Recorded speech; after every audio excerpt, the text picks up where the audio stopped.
Hey guys, welcome to Troy Time. Hey, check it out. Today we're going to make some awesome salmon and we're going to make it from frozen using the Nesco Carey pressure canner. This is the best way to go. This makes like a restaurant quality salmon. It comes out awesome. So I can't wait to show you how to do it. That's what we're going to do coming up next. Stick around. Okay, so we're using the Nesco Carey canner. We use this all the time for canning, but even more and more I'm using it for cooking, and it cooks awesome.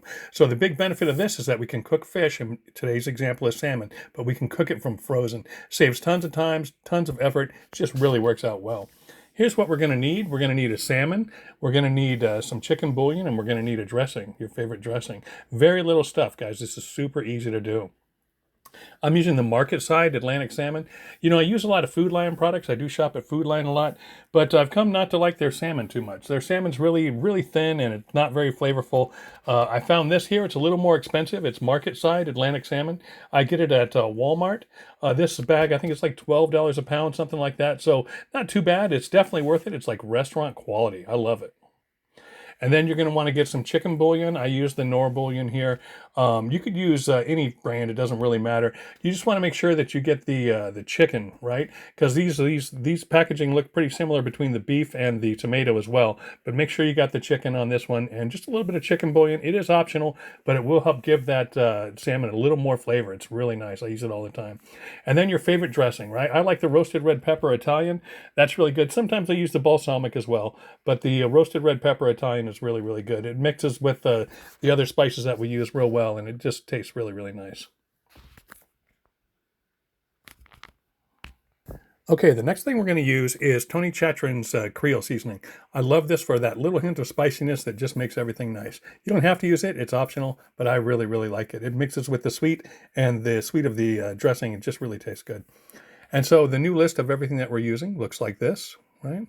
Very simple ingredients, very easy to do, guys. This is simple. This is as simple as throwing a pizza in the oven. If you can throw a pizza in the oven, you can throw some salmon in the pressure cooker. I consider this a very simple, easy weeknight meal. It's really good. All right, so we're going to use this for our spacers. We got our basically just bottom spacer, and we've got a pressure cooking rack right on top of it.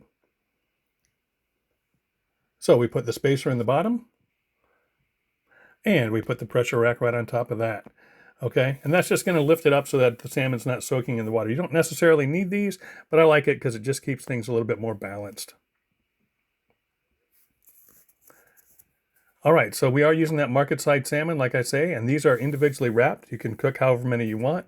You could cook a couple bags of these or just one strip. It doesn't matter. It's not going to adjust the time at all. It's all going to be the same. And the reason I love it is because it's got such a good texture. It's nice and thick. Tastes really, really good. You can tell these pieces, they're really nice. It just looks much nicer presentation-wise than a lot of the other salmon I see out there. But you can use whatever kind of brand you want. Here I'm putting on a spacer rack. I've got a video on this rack a ways back in my videos on YouTube. I love this thing. This thing holds anywhere from like, I think it's five, you can use one up to like 5 different racks. And it's great for cooking the food evenly. It just keeps things separated. I love this thing. Use it all the time. So this is what it looks like down inside the pot.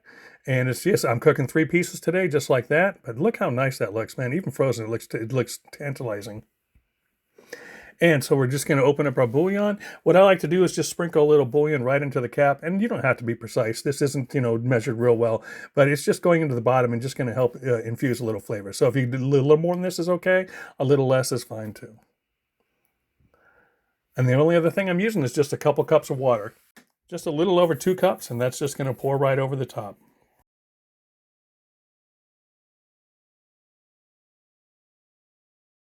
Okay, guys, this literally could not be simpler.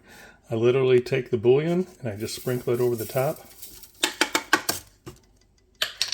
And then I pour in the water.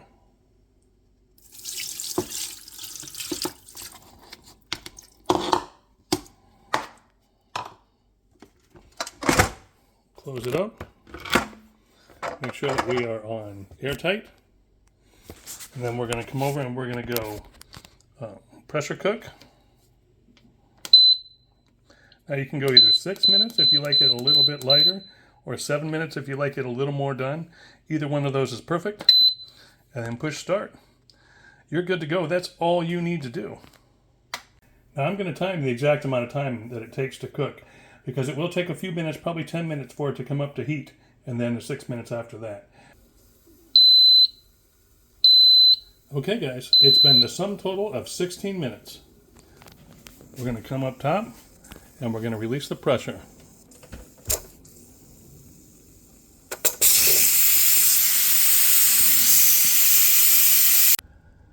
Yeah, so that's like perfectly cooked. There it is after 16 minutes. We've set the timer for 6 minutes, but 16 minutes total cooking in the pressure cooker, and it comes out awesome, guys. It's not going to be dry. It's going to have a great texture. Let's get this on a plate so you can see it.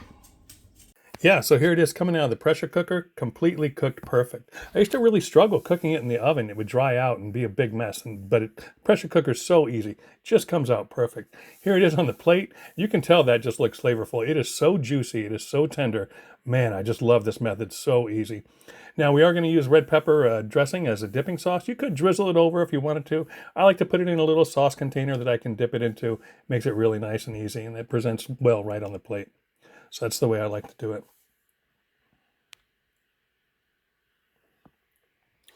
Yeah, this is just so easy, guys. That's the biggest thing I want to say. Don't be afraid of the pressure cooker at all. And then if we sprinkle a little bit of that Zatrans on top, it just gives it that nice kind of crust, right? That nice, flavorful looking, just visual appeal, apart from how much the spice kick adds. It's a really, really nice way to go. So tender. I love the thickness of this. Again, you can use whatever salmon you want, but I really like that Market Side brand. I've been using it a lot lately.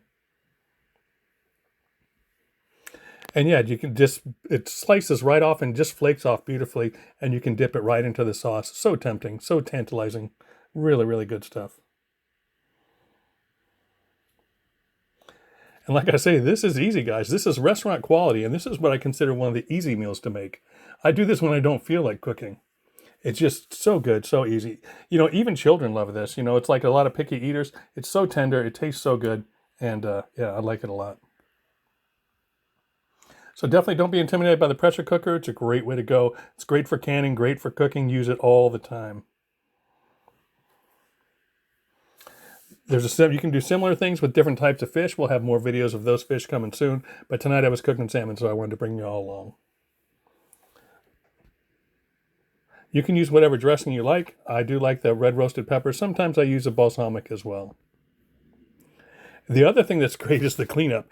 I haven't cleaned this rack yet. This is what it looks like coming out of the pressure cooker. And you just wipe that off. You just spray that with water and it's completely clean. Unlike if you bake salmon in a pan, especially with a glaze, you're scrubbing that pan forever trying to get that oven grime off of there. And this is what it looks like down with the spacings, the spacer racks. That spacer rack, that stuff's not baked on. It slides right off. You touch it with a sponge, it comes right off. It's like gel, right? It's not like it's cooked on. It slides right off of there. So cleanup is a breeze, man. You literally just rinse it with water and touch it with a sponge. And here we see how that spice kind of blends into the meat as it begins to heat and kind of melt into it. Makes for just an awesome flavor. I love that 20 Chatrons as well. I use it on everything. So yeah, and especially with the glaze, you get that sweet and savory kind of mix. I really like this combo. I really like making this because it's so easy, guys. Like I say, if you can cook pizza, you can do this, right? So super simple to make, just throwing it in the pressure cooker. That's what we got for today.